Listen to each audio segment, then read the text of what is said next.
Except this guy might have something to say about it. Now, remember this guy came in and wanted to take a run at Vic, and it did not go that well for him. He tried to crack back on Vic, but did not make it through the call. I'm talking about Dr. Dave in Chicago. Remember the time he tried to do that?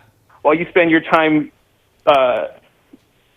perfecting the perfect selfie, I spend my day recovering, saving dying children. Oh, sorry, Jim. I'm done. Yeah, you are. You don't like that. Hey, look. I don't like that. It could happen to anybody. Not a very good call. To quote Eldrick, it happens to us all. But it happens to that guy more often. Let's find out if he can redeem himself. He wants in. He wants to make it right. Hey, you're only as good or as bad as your last call. Why not take another shot? Let's go to Chicago. Dr. Dave in Chicago. Back in for some more. What's up, Doc? Hey, Jim, what's up? Hey, thanks for all the voicemail run recently. I know you doubted that my wife's a gastroenterologist, but, I mean, how shocking is that? I kind of got inspired by her and by Eddie Olczyk's call earlier in this week. I got to remind all the clones to get your colonoscopy, get your colon cancer screenings done. But because of my wife's profession, I've noticed that the calls and the callers can be kind of like lumped into three buckets. We've got our constipated calls, which are usually from people like Vic or Dan in Denver or Cal, but Cal already shown that he sounds like he's constipated from Chad in L.A.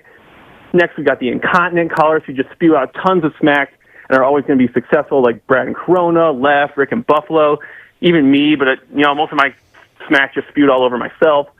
And last, we have the ones who have both, or what we call irritable bowel syndrome. And that really... That's not a good call. No. You don't like that call. I don't like that call. Not a very good call. Dave, that call was horrible, even for you. Especially for you. Now, where are you going with that, man? 3 different buckets. 3 buckets of various forms of excrement. I mean, what are you doing? Come on, man. Have a take, don't suck. Make the show better. Elevate the conversation. Bring something to it. Bring something to it instead of bringing me down.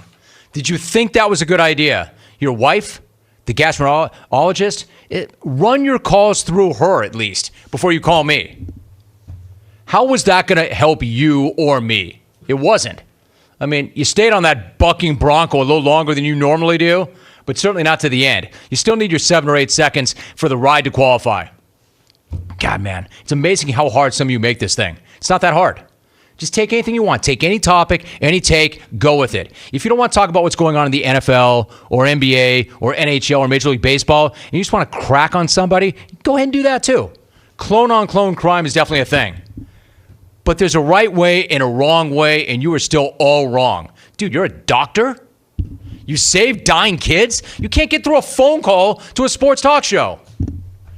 But you wants to send our kids to you. I mean, Dave, what's going on? Dude, you must be really good at that because you're not good at this at all.